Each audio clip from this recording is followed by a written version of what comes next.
하시는 모든 일을 성령 사역이라고 얘기를 하는 겁니다. 그래서 성령 세례라는 것은 예수 그리스도의 구원 사역이 완성되고 하나님께서 창세전에 부르심 받으신 하나님의 백성들, 우리들 얘기하는 거죠? 하나님의 백성들에게 성령을 주신 거야. 우리한테. 성령 하나님께 들어오신 거야. 우리 연합이 된 거야. 우리가 보질 못했어. 알지 못했다고요. 그 하나님을. 근데 우리 눈을 뜨게 하시고 그 눈을 뜬 자에게 우리가 죄 가운데 있는 걸 알게 해주시는 거야. 의가 무엇인지 알게 해주시고 심판이 무엇인지 알게 해주시는 거예요. 예수님에 대해서 알게 해주시는 거야. 이렇게 복음과 은혜에 대해서 알게 하시는 것이 바로 성령의 사역입니다. 따라서 성령 세례는 우리가 요구한다고 해서 우리가 막 노력해갖고 얻을 수 있는 게 아니야. 능동적으로 해서 얻을 수 있는 게 아니에요. 내가 성경을 많이 보고 공부를 많이 해서 성령님이 내 안에 들어오시는 게 아니라고요. 능동적으로 되는 게 아니라 우리 안에 침투해서 들어오시는 거야. 그냥 뚫고 들어오시는 거라고요. 그래서 다분히 수동적으로 들어오는 거야. 우리의 의지하고는 상관없어요. 그래서 언제 어떻게 들어오는지 알 수 없어. 니고데모와의 대화에서 알 수 있잖아요. 요한복음 3장에서. 바람이 임의로 불매 언제 왔는지를 알 수가 없어. 내가 언제 왔는지는 어떻게 알아요? 내 믿음을 옛날에는 믿음이 없었어. 근데 갑자기 나한테 믿음이 생겼어. 그 믿음을 통해서 알 수 있는 거예요. 그 성령 하나님이 내 안에 있다는 걸요. 내가 잘 몰라. 복음도 잘 모르고 신앙도 몰라. 그런데 어느 날 갑자기 그 하나님이 믿어지는 거야. 예수님이 믿어지는 거라고요. 그게 내 안에 성령님이 계시다는 증거라고요. 그래서 우리가 요구한다고 얻는 게 아니라 다분히 수동적이고 하나님의 주권에 달려있는 거예요. 이런 문제들은요. 흔히 말하는 것처럼 우리가 성령 세례를 사모한다고 기도한다고 해서 성령님이 오시는 거 아니에요. 산신령님한테 기도해갖고 그렇게 만나는 것처럼 그렇게 막 우리가 기도해서 오는 게 아니에요. 그래서 또 우리가 거부한다고 해서 거부할 수 있는 게 아니에요. 우리가 맨날 얘기하잖아. 이 죄 가운데 있는 자들이고, 먼지 같은 존재라고, 죄 가운데 있고, 너무나 티끌 같은 존재라고 얘기하잖아요. 이 티끌 같은 존재가 그 성령 하나님이 우리 안에 들어오신다고 오시는데, 우리가 거부할 수 있어요? 거부할 수 없어. 우리가 아무리 거부하고, 안 받으려고 해도, 그게 거부할 수가 있는 게 아니라고. 아무리 받고 싶어갖고, 아무리 노력을 해도, 받을 수가 없어요. 하나님의 주권에 달려있는 겁니다. 이런 것들은. 또 성도들이 성령세를 받아야 능력 있는 그리스도인이 된다고 얘기하는데 그 성령세를 사모하면 성령님이 임하신다고 이렇게 어처구니 없이 얘기하는 사람들도 많이 있어요. 그러므로 성경에는요, 성령세를 받으라는 요구나 명령이 한 군데도 없습니다. 한 군데도 없어요. 성령 세례를 받아야 비로소 능력 있는 그리스도인이 된다는 말은 성경에는 없습니다. 그런 얘기는. 모든 그리스도인들은요, 내가 믿음이 있어. 그리스도인이 뭐야? 예수를 믿는 자들이잖아요. 택함 받은 백성들 얘기하는 거야. 믿는 자들. 믿는 자들에게는 다 이미 성령 세례를 받은 사람들이에요. 그 사람들은. 다 이미 안에 성령님이 계시는 거야. 근데 내가 지금 아리까리해. 막 의심이 가. 믿음이 있는지 없는지 모르겠어요. 그런데도 그 안에 성령님이 계실 수도 있어. 그 마음을 계속 부드럽게 하고 있는 단계야. 그 단계면은 내가 지금 믿음이 없을 수도 있다니까. 그러니까 믿음이 없는 가운데서도 교회에 나오잖아. 환희가 믿음이 있는지 없는지는 잘 모르겠어, 지금은. 그냥 먹는 게 좋아서 오는 건지 잘 모르겠어. 아까 밥 엄청 많이 먹더라고. 라면도 한 2-3개는 먹는 것 같고, 볶음밥도 다 먹더라고. 밥 먹으러 오는 건가? 이런 생각이 들 수 있어. 지금은 아직은 초창기 초반이잖아요. 그럼 아직은 몰라. 근데 이 젊은 애가 밖에 놀 때도 많은데 교회로 오잖아요. 내가 봤을 때 성령님이 함께하고 계시는 것 같아. 우리 환희도. 그 마음을 계속 부드럽게 녹이고 계셔. 지금 막 이렇게 주물러고 계신다고. 그쵸? 그러면서 이렇게 되면은 잠자는 가운데서도 믿음을 허락해 주시는 거야. 믿음 가운데 역사할 수가 있어요. 쓰임 받는다니까, 이렇게 되면요. 이렇게 성령님께서 오시는 거예요. 고린도전서 12장 13절입니다. 우리는 유대 사람이든지 그리스 사람이든지 종이든지 자유인이든지 모두 한 성령으로 세례를 받아서 한 몸이 되었고 또 모두 한 성령을 마시게 되었습니다. 아멘. 여기서 세례를 받아서 이렇게 말씀하시잖아요. 세례를 받아서는 헬라어로 밥티조 이렇게 얘기합니다. 밥티조. 세례를 받다라는 단어의 과거 시제를 얘기하는 거야. 과거 시제. 헬라어의 과거 시제는요, 한 번에 일어났다는 걸 얘기하는 거야. 순식간에 일어나는 걸 얘기하는 거야. 진행되고 있다는 얘기가 아니에요. 한 번에 일어나고 그치는 걸 얘기하는 겁니다. 그래서 성령 세례는 과거에 우리가 거듭날 때, 우리 안에 믿음을 허락해 주셨을 때 한 번 받는 것으로 끝나는 거야. 성령 세례는요. 이게 계속 이어지는 게 아니야. 딱 한 번 받는 거예요. 그래서 우리가 세례를 한 번만 받잖아요. 그 의미야. 세례를 2번 받으면 안 돼. 그건 이단이야. 3번 받고 막 이러면 안 돼. 이 교회 가서 받고 저기 교회 가서 받고 막 그러면 안 된다고요. 세례는 딱 한 번 받는 거예요. 옛날에 믿음이 내가 없었을 때 중고등학교 때 세례를 한 번 받았어. 그럼 그걸 끝이에요. 나중에 컸을 때 또 받는 거 아니라고. 한 번 받으면 끝나는 거야. 저 고등학교 때 맨날 놀러 다녔지만은 그때 세례를 받았어요. 그렇기 때문에 커서 세례를 또 안 받는 거예요. 딱 한 번 받는 거예요. 그걸 의미하는 거야. 그래서 성령 세례는 딱 한 번 일어나는 일입니다. 한 번. 예. 그 한 번 받고 딱 끝나는 일이야. 그 후에 성령이 나갔다가 들어갔다가 하는 것이 아니에요. 그 우리 안에 계속 계시는 거야. 그래서 내가 교회를 떠났어. 지금 믿음이 없어갖고 교회를 잊어버렸어. 그 잊어버려 가운데 세상 속에 나가 있어도 둘째 아들이 밖에 나가서 허랑방탕하게 살잖아요. 나중에 쥐염면매 먹고 돌아오잖아. 그 가운데도 그 안에는 성령님이 계시는 거야. 성령님이 계시고 예수님은 계속 기다리고 계시는 거지. 그 마루에 올라가서 이렇게 언덕배기에 올라가서 아버지가 계속 기다리고 있잖아요. 그 둘째 아들을. 그 심정으로 예수님께서 계속 기다리고 계시는 거야. 그래서 제가 이렇게 왔잖아요. 다시 이렇게 온다니까. 택함 받은 백성은 그렇게 이렇게 오는 거예요. 그때는 제가 세상이 좋아서 나갔지만은 나중에 나이 먹어서라도 이렇게 끝까지 책임지신다고. 끝까지 불러주신다고. 내 안에 성령님이 계셨기 때문에 이게 가능한 일인 거예요. 이게.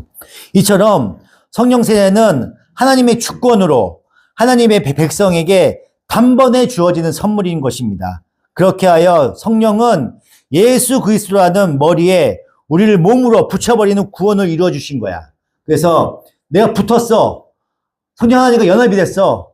하나님이 가지가 됐다고요. 붙었어. 그 영양분을 받아먹잖아요. 연합이 된 거야.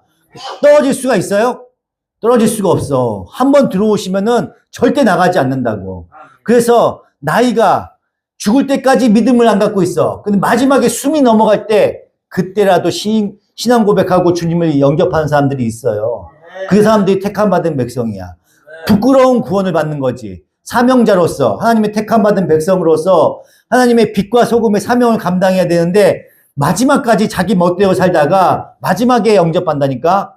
그게 부끄러운 구원이라고 얘기하는 거예요. 그런 거를. 에베소서 4장 1절입니다. 그러므로 주님의 일로 갇힌 몸이 된 내가 여러분에게 권합니다. 하나님께서 여러분을 불러주셨으니 그 불러주신 뜻에 합당하게 살아가십시오. 언제나 겸손함과 온유함을 지니십시오. 사랑으로 서로 용납하면서 오래 참으십시오. 여러분은 성령이 여러분을 평화의 띠로 묶어서 하나가 되게 해주신 것을 힘써 지키십시오. 여러분이 부르심을 받았을 때 한 희망으로 부르심을 받은 것과 같이 몸도 하나요, 성령도 하나요, 주님도 하나요, 믿음도 하나요, 세례로도 하나요, 하나님도 한 분이십니다. 그분은 만유의 아버지이시며 만유 위에 계시고 만유를 통하여 일하시고 만유 안에 계십니다. 아멘. 이렇게 성령 세례는 단 한 가지밖에 없습니다. 우리를 구원하시는 그 순간 우리와 예수님을 연합시키는 성령 세례 그 한 가지밖에 없습니다. 에베소서 5장 15절입니다. 그러므로 여러분은 어떻게 살아가야 할지를 조심하여 지혜롭지 못한 사람처럼 하지 말고 지혜로운 사람처럼 하십시오.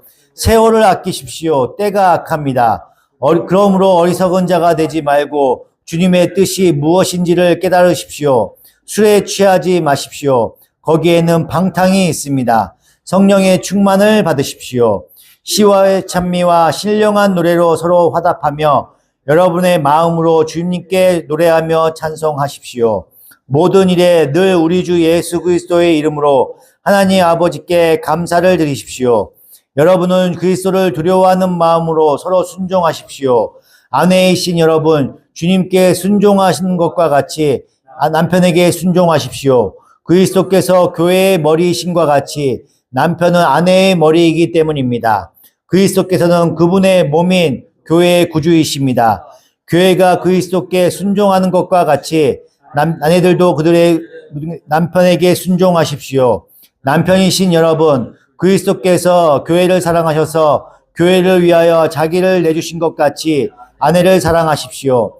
그리스도께서 그렇게 하신 것은 교회를 물로 씻고 말씀으로 깨끗하게 하여서 거룩하게 하시려는 것이며 티나 주름이나 또 그와 같은 것들이 없이 아름다운 모습으로 교회를 자기 앞에 세우시려는 것이며 교회를 거룩하고 흠이 없게 하시려는 것입니다. 아멘.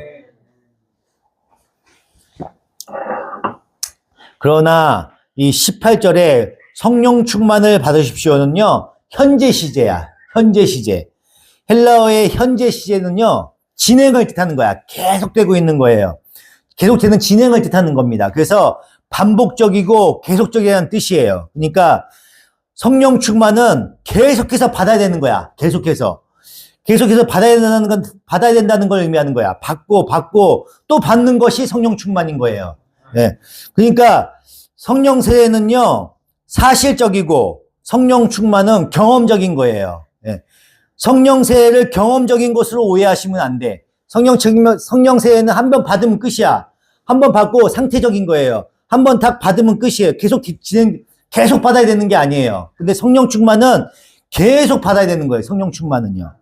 성령이 오셔서 우리가 구원을 얻었다는 것, 우리가 의인이 되었다는 것은요, 경험적인 것이 아니라 사실적인 것을 얘기하는 겁니다. 그러니까 어느 날 보니까 나의 신분이 그렇게 바뀌어 있는 것을 알게 되는 거야. 그걸 얘기하는 거야. 그러나 성령 충만은요, 계속해서 우리가 우리의 삶 속에서 경험하고 체험해 나가는 것을 얘기하는 겁니다. 성령 충만은요. 그런 성경이 말하던 성령 충만이 무엇인지를 구체적으로 이제부터 살펴보겠습니다. 성경에서 성령 충만을 받은 사람이 무엇을 했으며 어떤 경험을 했는지를 살펴보면요, 성령 충만이 무엇인지 금방 알게 돼요. 네. 사도행전 4장 7절입니다. 그들은 사도들이 가운데 세워놓고서 그대들은 대체 무슨 권세와 누구의 이름으로 이런 일을 하였소 하고 물었다. 그때 베드로가 성령으로 충만하여 그들에게 말하였다. 백성의 지도자들과 장로 여러분, 우리가 오늘 신분을 받은 것이 병자들에게 행한 착한 일과 또 그가 누구의 힘으로 낫게 되었느냐 하는 문제 때문이라면 여러분 모두가 모두 이스라엘 백성은 이것을 알아야 합니다. 이 사람이 성한 몸으로 여러분 앞에 서게 된 것은 여러분이 십자가에 못 박아 죽이고 하나님이 죽은 사람들 가운데서 살리신 나사렛 예수 그리스도의 이름을 힘입어서 된 것입니다. 이 예수는 너희 집 짓는 사람들에게는 버림받은 돌이지만 집 모퉁이의 머릿돌이 되신 분이십니다. 예수밖에는 다른 어떤 이에게도 구원은 없습니다.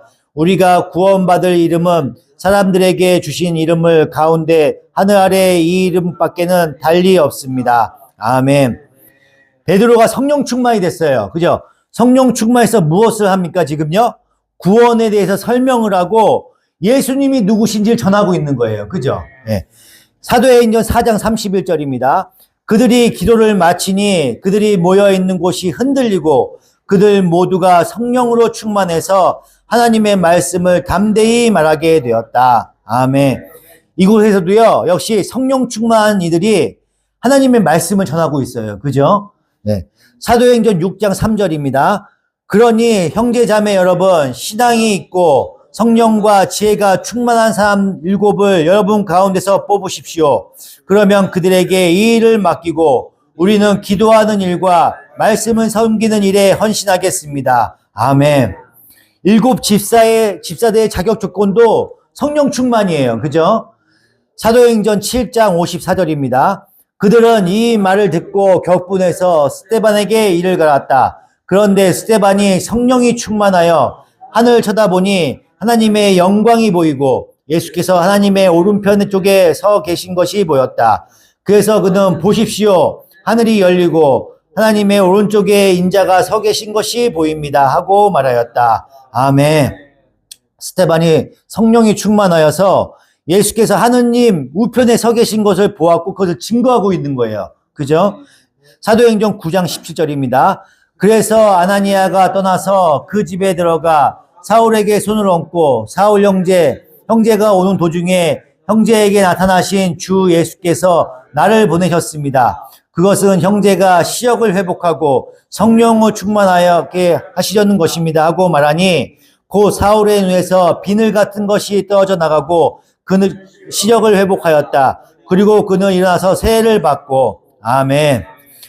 사울이 성령이 충만해져서 세례를 받고 복음을 전하기 시작하는 거예요. 이때부터요. 그죠? 사도행전 13장 8절입니다. 그런데 이름을 엘루마라고 번역해서 부르기도 하는 그 마법사가 그들에게 회방을 놓아서 총독으로 하여금 믿지 못하게 하려고 애를 썼다. 그래서 바울이라고 하는 사울은 성령이 충만해서 마법사를 노려보고 말하였다. 내 속임수와 악행으로 가득 찬 악마의 자식아, 모든 정의의 원수야. 너는 주님의 바른 길을 굳게 하는 일을 그치지 못하겠느냐. 아멘. 여기서도 바울이요, 성령이 충만해져서요, 당당하고 담대하게 복음을 전하고 있는 겁니다. 그죠? 사도행전 11장 24절입니다. 바나바는 착한 사람이요, 성령과 믿음이 충만한 사람이었다. 그래서 많은 사람이 주께로 나아왔다. 아멘. 이제 초대교회 이제 지도자였던 바나바도요, 성령이 충만하여서 그의 일을 수행하고 복음을 전했어요. 그러니까 많은 사람이 주께로 나왔잖아요. 그죠? 복음을 전한 거예요. 사도행전 13장 49절입니다. 이렇게 해서 주의 말씀이 온 지방에 퍼져나갔다. 그러나 유대 사람은 그 성읍의 지도층 인사들을 선동해서 바울과 바나바를 박해하게 하였고 그들을 그 지방에서 내쫓았다. 그래서 사울과 바나바는 그들에게 발의 먼지를 떠버리고 이고니온으로 갔다. 제자들은 기쁨과 성령으로 가득 차 있었다. 아멘. 바울과 바나바를 비롯해서 제자들이 안디옥에서 성령이 충만해진 거예요. 그래서 복음을 전한 거야. 이렇게 이 모든 경우를 이제 주목해서 보면요, 개인이나 무리나 할 것 없이 성령이 충만한 다음에 무엇을 행해요? 예수 그리스도의 복음을 전하는 거예요. 복음을 전해요. 예. 오순절날 마가의 다락방에 있었던 120명의 제자들이 그랬고요. 사내들인 앞에서, 공회 앞에서 베드로가 그랬어요. 그리고 바울과 바나바, 스데반 등 모든 제자들이 성령이 충만해서 예수 그리스도의 복음을 전합니다. 그러므로 성령 충만이 제일이 되고 가장 특징적인 표시는요, 예수 그리스도에 대해서 말하고요, 삶으로 예수를 전해요. 예수를. 위의 구절에 등장하는 어느 누구도 성령 충만해서 기적을 경험하든지 방언을 했든지 자기 체험을 얘기하지 않습니다. 그죠? 그 경험을 얘기하지 않아. 성령 충만한 사람들은요, 오직 예수 얘기밖에 안 해요. 예수 얘기밖에. 요한복음 16장 12절입니다. 아직도 내가 너희에게 할 말이 많으나 너희가 지금은 감당하지 못한다. 그러나 그분 곧 진리의 영이 오시면 그가 너희를 모든 진리 가운데로 인도하실 것이다. 그는 자기 마음대로 말씀하지 않으시고 듣는 것만 일러주실 것이요 앞으로 올 일들을 너희에게 알려주실 것이다. 또 그는 나를 영광되게 하실 것이다. 그가 나의 것을 받아서 너희에게 알려주실 것이기 때문이다. 아멘. 성령님은 이렇게처럼 우리 그리스도인들에게 그리스도가 누구신지 알게 하시고 복음이 무엇인지 알게 해주시는 거야. 성령 하나님께서. 성령 충만한 사람들은요, 반드시 그 예수 그리스도의 복음을 삶으로, 중요한 게 삶이에요. 입으로만 얘기하는 게 아니야. 삶으로도 입으로도 전하게 되는 거예요. 삶 가운데서 예수밖에 없는 거야. 그런 사람들 있잖아요. 그런 사람들이 이 세상 사람들이 막 그래. 예수를 적당히 믿어야지, 예수에 미쳐갖고, 그거는 엄청난 칭찬이에요. 예수를 믿는 사람들한테는 예수에 미친 사람들이 돼야 돼. 중간은 없어요. 적당한 타협은 없습니다. 예? 예수에 미친 사람들이 돼야 돼. 사람들이 환이 예수에 미쳐갖고 저거 큰일 났네. 진짜 엄청난 칭찬이야, 이거는. 이거 엄청난, 큰 은혜야. 그러면, 사람들이 날 칭찬하는구나, 이렇게 생각하시면 되는 거예요. 그쵸? 예. 이렇게 복음을 전하게 되는 거야. 입으로, 삶으로, 삶 가운데 전하는 거야. 복음을 전하면서 내 삶이 안 따라주시면 안 돼. 삶으로도 같이 복음을 전해야 되셔야 된다고요. 예수를 사랑하고 싶지 않은 사람은요, 성령 세례를 받은 그리스도인이 아닙니다. 예수로부터 받은 선물을 자랑하는 것이 아니라 예수를 자랑하는 사람이 그리스도인인 거야. 나한테 주신 그 선물을 자랑하는 게 아니야. 돈을 자랑하는 게 아니야. 복을 전하는 게 아니야. 예수를 자랑하는 사람이 진정한 그리스도인이 되는 거예요.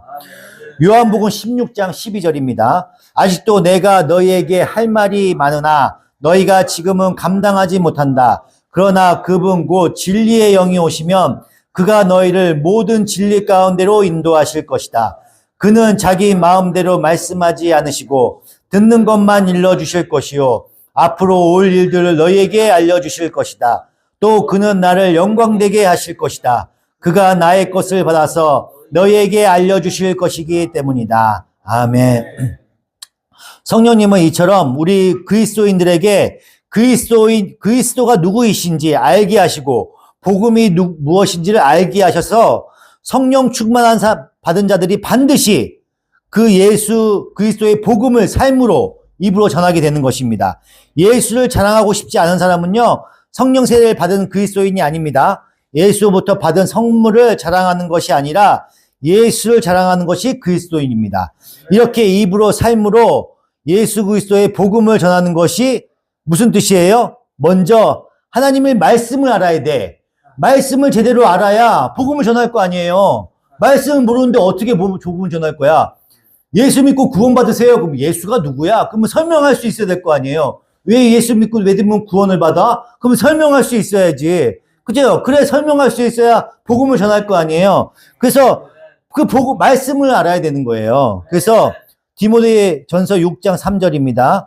누구든지 다른 교훈을 가르치며 우리 주 예수 그리스도의 건전한 말씀과 경건에 부합되는 교훈을 따르지 않으면 그는 교만해져서 아무것도 알지 못하는 사람이요 병이 들어서 논쟁과 말다툼을 일삼는 사람입니다. 그러한 데서 시기와 분쟁과 비방과 악한 의심이 생깁니다. 그리고 마음이 썩고 진리를 잃어서 경건을 이득의 수단으로 생각하는 사람 사이에 끊임없이 알력이 생깁니다. 아멘. 바울은 목회를 하고 있는 디모데하고 디도에게 말씀을 바르게 전하라는 편지를 써서 보내는 거예요. 그게 디모데 전서 후서하고 디도서예요. 그쵸? 거기에 바르게 가르친다는 교훈이라는 말을 14번 가까이 사용을 하는데 3절에 다른 교훈이라는 얘기를 합니다. 다른 교훈. 다른 교훈은 다른 교리를 얘기하는 거예요. 다른 교리. 그러니까 교리를 모르면 절대 예수 그리스도의 복음을 올바로 전할 수 없다는 얘기를 하고 있는 겁니다. 왜 여호와의 증인이 이단이에요? 왜 통일교나 신천지가 이단입니까? 그들도 우리와 똑같은 성경을 봐요. 그죠? 똑같은 성경을 봅니다. 그런데 왜 그들 이단이라고 얘기를 해요, 우리가? 교리가 다르기 때문에 그래요, 교리가. 교리가 달라요. 성경은 똑같아. 근데 교리가 달라서 그래요. 올바른 교리를 알지 못하고 예수를 믿는다는 것이 얼마나 위험한지를 보여주는 거야, 이 이단이라는 것들이. 얼마나 어리석은 일인지 몰라요. 교리를 바르게 알아야 돼요. 체험과 경험으로만 믿고 있다간요, 언젠가는요, 자기가 믿는 것이 하나님인지 부처님인지 헷갈리게 되는 거예요. 그래서 우리 교회가 수요 예배 때 이렇게 교리에 대해서 열심히 공부하고 있는 겁니다. 바르게 알아야 바르게 전할 수 있는 거야. 네. 갈라디아서 1장 6절입니다. 여러분은 그리스도의 은혜 안으로 불러주신 그분에게서 여러분이 그렇게도 빨리 떠나 다른 복음으로 넘어가는 데는 나는 놀라지 않을 수 없습니다. 실제로 다른 복음이 있는 것은 아닙니다. 다만 몇몇 사람이 여러분을 교란시켜서 그리스도의 복음을 왜곡시키려고 하는 것뿐입니다. 그러나 우리들이나 또는 하늘에서 온 천사들일지라도 우리가 여러분에게 전한 것과 다른 복음을 여러분에게 전한다면 마땅히 저주를 받아야 합니다. 아멘. 교리를 모르고 엉뚱한 복음, 다른 복음을 전하면요, 하나님께 저주를 받는데요. 지금 써 있잖아요. 그죠? 저주를 받아요. 복음을 잘못 전하면 큰일 나는 거야. 그죠? 이단 될 수 있어요. 교리를 잘못 알면 이단 되는 거예요. 바르게 알아야 돼. 그러니까 우리가 성경과 바른 교훈을 얼마나 열심히 공부해야 되는지 여기서 알 수가 있는 거예요. 그렇게 올바른 예수를, 올바른 복음을 전할 수 있도록 하나님의 말씀으로 무장된 자를 우리는 성령이 충만한 자라고 이렇게 말할 수 있는 겁니다. 예. 이처럼 올바른 교리의 숙지에서 성령 충만이 임하는 거야. 말씀을 제대로 알고 깨닫는 가운데서 바르게 복음을 전해야 그게 성령 충만한 자들이에요. 네. 우리 이제 일반 이렇게 성도들 이렇게 보면은 세상 얘기들 많이 해. 큰 교회 가면요. 예배만 드려도 이렇게 삼삼 모여 있으면은요. 주식이 어떠네, 땅이 어떠네, 어디가 올랐다네, 뭐 이런 얘기 많이 해요. 그죠? 세상 나가도 그런 얘기 많이 해. 근데 어떤 사람들은요. 예수밖에 얘기 안 하는 사람이 있어. 만나면 맨날 예수 얘기만 해. 맨날 복음 얘기만 해. 주님 얘기만 하는 사람이 있어. 저한테도 맨날 이거 맞아요? 이거 맞아요? 맨날 물어보는 사람이 있어. 어떨 때는 막 지겨워. 맨날 그것만 물어보니까. 난 맨날 말씀 공부하는데 맨날 그것만 물어봐. 그럼 어떨 때 되게 지겹거든요. 그 지겹다는 생각이 들다가도 내가 이제 회개를 하죠. 이 주의 종이 돼갖고 말씀을 물어보는데 지겹다는 생각을 갖다니 내가 주님 회개합니다. 주님께서 날 회개하게 하시려고 이렇게 사람을 붙여주시는군요. 이 생각이 든다니까요. 이 사람 진짜 내가 봐도 이 사람 참 미친 사람 같아. 맨날 얘기하는 게 주님 얘기밖에 안 해요. 그런 사람들이 있어요. 진짜로 있더라니까. 그런 사람이 성령 충만한 사람이에요. 그런 사람이 그래서 예언을 하고 막 꿈으로 해몽하고 이런 것보다도 끊임없이 주님 얘기하고 말씀에 대해서 궁금해하고 말씀에 갈증이 있고 끊임없이 질문하는 사람들이 있다니까. 진짜 있어요. 그래서 그런 사람들 보면 이 사람이 성경에서 얘기하는 그 성령 충만한 사람이구나. 그걸 느껴요. 그러면 나는 아직 충만한 사람이 못 되는가 보네. 저 얘기가 지겹게 들린다는 거는 나는 아직 충만한 사람이 못 되는구나. 그래서 내가 회개하게 된다니까요. 그렇게 생각하시면 돼. 끊임없이 복음에 대해서 얘기해야 돼. 이게 막 얘기하다 보면요. 세상 사람들이 피하고 이렇게 이렇게 삼삼오오 피해간다니까? 나는 막 얘기하고 있는데 이 사람은 막 도망가요. 다른 얘기하면은 막 좋다고 얘기하는데 이 성경 얘기만 하면 도망가요. 악한 세상 사람들은 도망가. 그런 거 경험하셔야 돼. 체험하셔야 되고 경험하셔야 돼. 복음을 전하다가 이렇게 사람들이 도망가는 것까지 한번 보셔야 돼. 경험하셔야 된다고. 좀 예수 얘기 좀 그만해. 이 얘기 좀 들어야 돼. 명서가 그런 얘기 들어본 적 있어? 복음을 전하다가 다 당한 사람들이 야, 명서가 좀 교회 얘기 좀 그만 좀 해. 주님 얘기 좀 그만해. 이런 얘기 들어본 적 있어? 그런 얘기를 들어야 된다니까. 그런 사람이 성령 충만한 사람이야. 명석이도 아직 성령 충만이 못 됐나 보네. 나도 아직 그런 얘기를 못 들어봤어. 회개해야 돼. 주의 종이. 있어요? 있어? 할렐루야, 있어? 그런 얘기를 들어야 돼. 복음을 막 전해야 된다고. 교회에서도, 여기 학교에서도, 저 빠마 어떻게 이뻐요? 잘 됐어요? 이런 얘기 하지 말고, 성경 말씀을 자꾸 물어봐야 돼. 쉬는 시간에도. 교수님한테 오늘 점심, 여기 목사님한테 오늘 점심 뭐예요? 이런 거 물어보지 말고, 성경 말씀을 물어봐야 된다고. 그게 성령 충만한 자예요. 화나 알았지? 학교 가서 복음을 전해야 돼. 말씀을 옛날에 환희하고 틀리네? 내가 갑자기 교회 다니더니만 맨날 주님 얘기만 하네. 지겨워. 그냥 도망가야 돼. 그렇게 도망가는 자 정도까지 가야 된다고. 그게 성령 충만한 자예요. 은혜야. 아셨죠? 병원 가서도 복음을 전해야 돼. 안마 받으면서도 주여 하고 외쳐야 돼. 안마 받으면서. 아플 때도 아야야야 이런 게 아니라 주님을 외쳐야 된다고. 아셨죠? 이게 복음을 전하는 자가 돼야 된다고. 성령 충만한 자가 돼야 됩니다. 말씀을 전하고 복음을 전하고 주님에 대한 갈급함이 있으셔야 돼. 끊임없이 말씀을 갈급함이 있으셔야 된다고요. 그러니까 성령 충만한 자들은요. 하나님을 소개하고 전하고 복음을 전하는 자들 끊임없이 하나님에 대해 생각하고 전하는 자들을 얘기하는 거야. 머리에 거의 8, 90%는 예수님밖에 없으셔야 돼. 세상이 돌아가는 게 이게 제가 한때는 그런 적 있어요. 여기 달리기 하다가도 낙엽이 막 이렇게 떨어지고 겨울에 막 눈이 막 이렇게 막 이렇게 쌓여있는 거 너무 아름다워요. 제가 이 찬양을 너무 좋아해요. 참 아름다워라. 이 계절이 바뀌어가는 게 이 하나님이 지으신 이 세상이 너무 아름다워 보이는 거예요. 옛날에는 이런 걸 못 느꼈거든요. 근데 여기 하남에 와서 그런 걸 느꼈다니까, 제가. 그런 걸 보면서 이 세상 만물이 다 하나님이 지으셨구나. 이 계절이 이렇게 바뀌시는구나. 하나님이 일하시고 계시네. 계절을 바꾸시고 계시네. 그럼 나도 일하고, 저하고 또 열심히 일하시고 계시는 거 아니에요? 이게 하나님의 열심이에요. 이 계절이 바뀌고, 눈이 오고, 봄이 오고, 여름이 오고, 가을이 오고, 이런 모든 과정들이 주님이 열심히 일하고 계시는 거야. 이 세상을 바꿔가고 계시는 거야. 그걸 딱 깨달으면요, 감격이 온다고요. 그런 거 복음을 전하셔야지. 그렇죠? 네. 그런데 그렇게 하나님을 소개하고 전하려면요, 바른 교리를 갖고 있어야 돼. 바른 교리를 갖고 있어야 되고, 내 삶 가운데서 그 교리가 나와야 돼요. 근데 바른 교리가 갖고 있지 않고, 바른 신앙을 갖고 있지 않고, 내 삶이 하나님과 동행하지 않고, 내 삶이 그걸 보여내지 않으면요, 이단하고 다를 게 없는 거야. 바른 교리를 갖고 있어야 되고, 내 삶이 드러나야 돼. 입으로는 주여하고 외치는데, 내 삶이 안 따라줘. 그러면은요, 사람들한테 예수 믿는 사람이 구박받고 욕만 얻어먹는 거야. 근데 이 사람이 맨날 복음만 전해. 너무 지겨워. 도망갈 수밖에 없어. 근데 이 사람 삶이 너무나 그리스도인이 너무 희생적이고 너무 발라. 모범적이야. 그러면은 도망가다가도 나중에는요, 그 사람이 감격을 한다니까?